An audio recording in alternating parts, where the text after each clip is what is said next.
Hello dear students, मैं Parul from सृजन का संकल्प। तो वेलकम टू सृजन का संकल्प। आप पढ़ रहे हैं ईवीएस का चैप्टर 6 पशु पक्षियों का भोजन एवं सहायक अंग।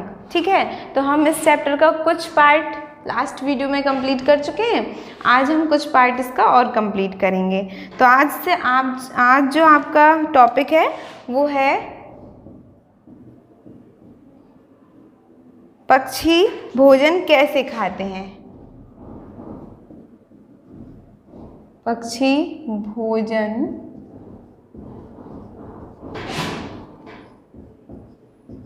कैसे खाते हैं। ठीक है, हमें ये सीखना है पक्षी भोजन कैसे खाते हैं। तो सबसे पहले तो आपको पता है आप भोजन कैसे खाते हैं। कैसे खाते हैं? हाथों से खाते हैं है ना। तो हाथ आपके क्या है? सहायक अंग हैं, क्योंकि जैसा कि हमारे चैप्टर में लिखा हुआ है। इसी तरह इस पैराग्राफ में हम ये समझ जाएंगे कि पक्षी भोजन कैसे खाते हैं। अब सबको अपना तो पता है कि हम भोजन कैसे खाते हैं। अभी तक हमें ये नहीं पता था कि पक्षी भोजन कैसे खाते हैं। खैर काफ़ी लोगों को पता होगा, बट फिर भी हमें ये अच्छे से पढ़ना है। कुछ पॉइंट आपके इम्पॉर्टेंट जो होंगे वो आप नोट करते चलेंगे, क्योंकि वो आपके एक्सरसाइज में काम में आएंगे मतलब उन्हीं से ही आंसर जो है वो निकलता है इन्हीं सब पैराग्राफ से या पूरे चैप्टर से ही। तो पक्षी भोजन कैसे खाते हैं लिखा हुआ है, हम अपना भोजन हाथ से पकड़कर मुंह में डालते हैं। बिल्कुल, अभी अभी हमने यही बात करी है कि हम अपना भोजन हाथ से पकड़कर मुंह में डालते हैं, ऐसे खाते हैं ना। पक्षी भी पंजे व चोंच की सहायता से अपना भोजन पकड़कर खाते हैं। पक्षी भी पंजे व चोंच की सहायता से अपना भोजन पकड़कर खाते हैं। वेरी इंपॉर्टेंट लाइन है। पक्षी अपना भोजन कैसे खाते हैं? तो पक्षी अपना भोजन पंजे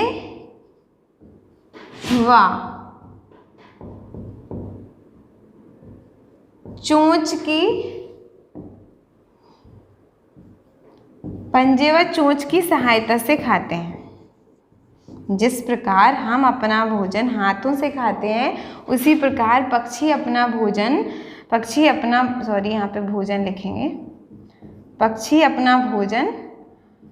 पंजे व चोंच की सहायता से खाते हैं। ठीक है, तो ये लाइन हमने इसलिए नोट करी क्योंकि इससे क्वेश्चन बन सकता है कि पक्षी अपना भोजन कैसे खाते हैं। तो हम लिख सकते हैं कि पक्षी अपना भोजन पंजे व चोंच की सहायता से खाते हैं। तो इम्पॉर्टेंट लाइन है। इस तरह आप अपनी बुक के चैप्टर में अंडरलाइन कर सकते हैं या फिर आप अपनी नोटबुक में लिख सकते हैं। एक ही लाइन है। आपको बाद में एक्सरसाइज जब करनी पड़ेगी, क्वेश्चंस करने पड़ेंगे, तो आपको प्रॉब्लम नहीं होगी आंसर देने में, आप जल्दी दे पाएंगे। ठीक है, तो हमने पढ़ा कि पक्षी भी पंजे व चोंच की सहायता से अपना भोजन पकड़ कर खाते हैं। चोंच की सहायता से अपना भोजन पकड़ कर खाते हैं। आप अपनी बुक में ये लाइन अंडरलाइन कर लीजिए। आप हमेशा बुक को, चैप्टर को सामने रखिए, हमेशा निकाल कर रखिए और समझने की कोशिश करा करिए।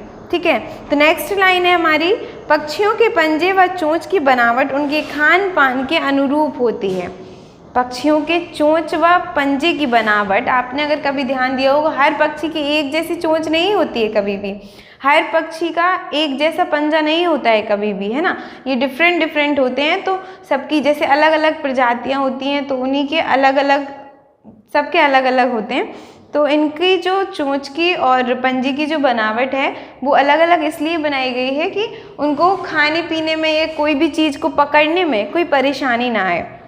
तो पक्षियों की चोंच व पंजे की बनावट, पक्षियों के पंजे व चोंच की बनावट उनके खान पान के अनुरूप होती है। पक्षियों की चोंच एवं पंजे की बनावट फल, सब्जियों, अनाज के दानों को उठाने, छीनने, कुतरने, नोचने एवं पकड़ने में उनकी मदद करती है। अब ये लाइन भी आपकी इम्पोर्टेंट है। जैसे कि पैराग्राफ में कहा गया है कि पक्षियों की चोंच एवं पंजे की बनावट, अब अभी बताया गया है कि पक्षियों की चोंच व पंजे की बनावट उनके खान पीन के अनुरूप होती है। और अगर आपको इसको डिटेल में लिखना है, कोई आपसे क्वेश्चन कर दे कि ऐसी ही क्यों होती है पक्षियों की चोंच व पंजे की बनावट, तो इस लाइन को ध्यान से पढ़िए। पक्षियों की चोंच एवं पंजे की बनावट फल, सब्जियों, जैसे फल, सब्जियों, अनाज के दानों को उठाने, किसी भी चीज़ को कुछ भी रखा होगा जैसे फल, फल होगा या अनाज के दाने होंगे या सब्जियां होंगी, कुछ भी होगा, तो उनको उठाने के लिए उनका हाथ, जैसे हमारी उंगलियां हैं, ठीक है, तो हमें किसी भी चीज़ को उठाने में परेशानी नहीं होती है ज़्यादा। अगर उंगली नहीं, क्योंकि हम किसी भी चीज़ को उठाते हैं या कुछ भी करते हैं, हमारी 5 उंगलियों का पूरा सहारा होता है। और अगर हम हथेली, सोचिए, इमेजिन करिए हमारी उंगलियां ना हो, हम सिर्फ हथेली से चीज़ों को उठाने की कोशिश करें तो दिक्कत होगी। तो इसी तरह पक्षियों को भी फल, सब्जी या अनाज के दाने या रोटी का टुकड़ा, ये सब चीज़ें उठानी होती हैं, तो उनको कुछ भी परेशानी ना आए इन सब चीज़ों को उठाने में। उसी के अनुरूप उनके चोंच या उनके पंजों को बनाया जाता है, ठीक है। तो लिखा हुआ है कि सब्जी अनाज के दानों को उठाने, छीनने, कुतरने, सब फल, सब्जियां, अनाज के दाने, किसी भी चीज़ को छीनने, मतलब देखा होगा आपने, कोई भी पेड़ से कुछ भी तोड़ते हैं, किसी भी चीज़ को छीनते हैं, किसी भी चीज़ को छीनने, कुतरने, जैसे आपको किसी भी चीज़ को कुतरने के लिए आपके पास दांत हैं, उसी प्रकार उनके पास चोंच होती है। किसी को नोचने, आपके पास उंगली है, उनके पास भी हाथों या पंजों की, उनके पंजों की बनावट उस तरह होती है कि अगर उनको कुछ ज़रूरत पड़े तो वो इनकी सहायता ले सकें, पंजों की। तो नोचने एवं पकड़ने, जैसे हम हाथों से कुछ चीज़ पकड़ सकते हैं, उसी प्रकार पक्षियों की भी पंजों की या चोंच की बनावट होती है कि किसी भी चीज़ को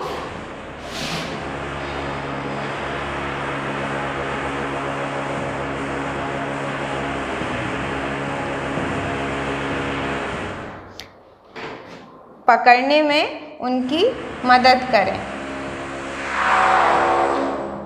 मदद करने के लिए। ये पॉइंट आपकी, ये लाइन जो हम समझा रहे हैं वो आपकी बुक में है, तो आप अंडरलाइन करिए और उसको पढ़िए। तो कहने का मतलब बस यही है कि फल, सब्जियां, अनाज के दाने, या उनको उठाने के लिए या किसी भी चीज़ को छीनने के लिए, कुतरने के लिए, नोचने के लिए एवं पकड़ने में उनकी मदद करने के लिए इस तरह से उनके हाथ पैरों के या पंजों के आकार को या फिर चोंच के आकार को उस तरह से बनाया गया है, या उनकी सहायता इस तरह से होती है। या कहने का मतलब कि उनके, अगर ये आता है कि क्यों होते हैं पंजे और चोंच, तो इसलिए होते हैं इन सब कामों को करने के लिए, ठीक, क्लियर। इसके बाद हम नेक्स्ट पैराग्राफ में आगे बढ़ते हैं। लिखा है गौरैया की चोंच छोटी एवं नुकीली होती है। गौरैया सबने देखी है, हमारे एरिया में पाई जाती है। तो गौरैया छोटी सी होती है और उसकी चोंच जो होती है, मुंह में जो चोंच होती है वो भी छोटी सी और नुकीली सी होती है, हल्की। इससे उसे अनाज के दानों को छीनने और फोड़ने में सहायता मिलती है। उसकी चोंच छोटी होती है जिससे कि उसको अनाज के दानों को छीनने, पकड़ने में उसको सहायता मिलती है। शक्करखोरा की चोंच पतली और घुमावदार होती है। एक पक्षी होता है जिसका नाम होता है शक्करखोरा, उसकी चोंच पतली होती है और घुमावदार होती है, ठीक है। इससे वह फूलों के रस चूसने का कार्य आसानी से करता है। तो शक्करखोरा जो हमारे पक्षी का नाम बताया गया है, वो फूलों के रस को चूसता है, इसलिए उसकी चोंच कुछ इस आकार की है कि उसकी चोंच पतली सी और कुछ घुमावदार होती है, तो उसको फूलों के रस को चूसने में परेशानी नहीं होती। तो हमने इधर पे 2 पॉइंट पढ़े हुए हैं। सबसे पहले हमने गौरैया के बारे में पढ़ा, क्या पढ़ा, और दूसरा पहला पक्षी पढ़ा है गौरैया, और दूसरा अभी हमने जो पढ़ा है वो है शक्करखोरा।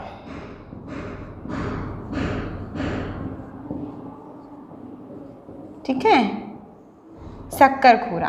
तो हमने पढ़ा है कि गौरैया की चोंच के बारे में पढ़ा है, दोनों की डिफरेंट चोंच होती है, ये यहाँ पे एक पॉइंट है। तो गौरैया की जो चोंच होती है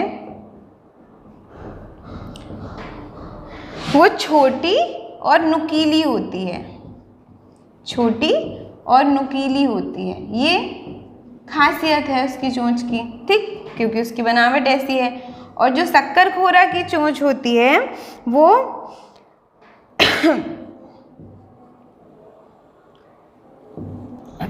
पतली और घुमावदार होती है।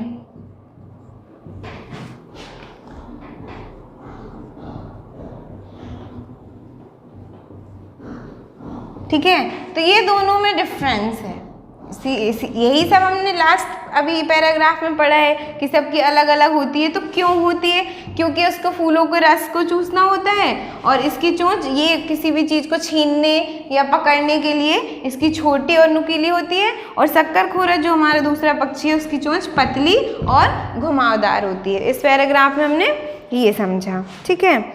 इससे वह फूलों के रस चूसने का कार्य आसानी से करता है। तो ये पैराग्राफ आपका कंप्लीट है। नेक्स्ट पेज को पलटेंगे और हम कुछ और पक्षी के बारे में कुछ नया सा जानेंगे। अब आपके नेक्स्ट पेज में लिखा हुआ है, बाज व चील की चोंच छोटी और आगे की ओर मुड़ी होती है। अब दो पक्षियों के बारे में और बताया गया है। पहला है बाज व दूसरा है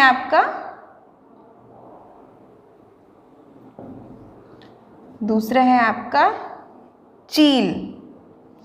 इन दोनों की भी चोंच के बारे में बताया गया है कि इनकी चोंच कैसी होती है। अब क्वेश्चन पूछा जा सकता है आपसे कि शक्करखोरा की चोंच कैसी होती है और किस लिए होती है। तो उसकी पतली और घुमावदार होती है फूलों के रस को चूसने के लिए, उससे उसको सावधानी होती होगी। और बाज व चील की चोंच कैसी होती है? तो हम इस पैराग्राफ में पढ़ रहे हैं कि बाज व चील की चोंच छोटी आगे की ओर मुड़ी होती है। चोंच के बारे में ही पढ़ रहे हैं, ये आपको ध्यान रखना है यहाँ पर। कैसी होती है? छोटी व आगे की ओर मुड़ी हुई होती है।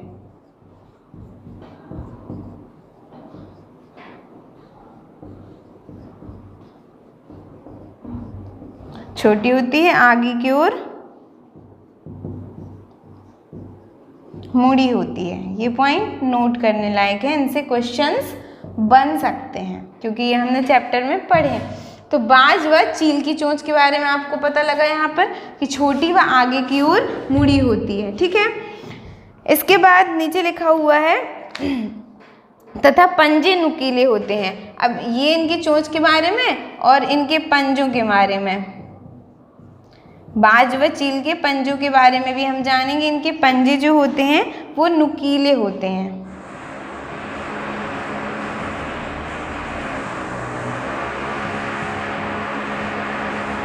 ठीक है, ये लाइन भी आप नोट करेंगे कि बाज व चील की चोंच छोटी व आगे की ओर मुड़ी हुई होती है और इनके पंजे नुकीले होते हैं, ठीक है। इसके बाद लिखा हुआ है कि इससे उन्हें भोजन को पकड़ने में आसानी होती। तो हमें ये पूरा क्लियर हो गया कि बाज व चील की चोंच छोटी व आगे की ओर मुड़ी होती है और उनके पंजे नुकीले होते हैं। क्यों होते हैं? क्योंकि इससे उनको भोजन को पकड़ने में आसानी होती है। Okay, done. नेक्स्ट पैराग्राफ में लिखा हुआ है, पानी एवं उसके आसपास रहने वाले पक्षियों की चोंच इस प्रकार होती है कि वे कीचड़ एवं पानी में रहने वाले कीड़े एवं अन्य जीवों को पकड़कर आहार के रूप में ले सकें। अब हम पढ़ रहे हैं कुछ पक्षी जो होते हैं वो पानी के ही आसपास रहते हैं हमेशा, ठीक है। जैसे कि बगुला, ठीक, बगुला जो होता है वो पानी के आसपास ही रहता है हमेशा। तो उनकी चोंच जो होती है कुछ इस प्रकार की होती है कि वह पानी में रहने वाले कीड़े एवं अन्य जीवों को पकड़ सकें, ठीक है। कीचड़ एवं पानी में रहने वाले कीड़े एवं अन्य जीवों को पकड़ सके। पानी एवं उसके आसपास रहने वाली पक्षियों की चोंच कैसी? हल्की सी, लंबी सी, मतलब कुछ डिफरेंट होती है क्योंकि उनको कीड़ों को पकड़ना होता है। तो ये पैराग्राफ भी आपका एकदम क्लियर है। ओके, नेक्स्ट आपका है पशुओं का भोजन। ये हम नेक्स्ट वीडियो में कवर करेंगे। तब तक आप इसके क्वेश्चन आंसर को अच्छे से समझिए और पढ़िए, जिससे कि आगे जो अभ्यास में क्वेश्चंस पूछे जाएं वो एकदम जल्दी से बन जाएं। अगर पढ़ेंगे, प्रैक्टिस करेंगे तो आपको सोचने की ज़रूरत नहीं होगी, आंसर बहुत जल्दी बन जाएगा, ठीक है। अपना खूब ख्याल रखिए। Thank you so much.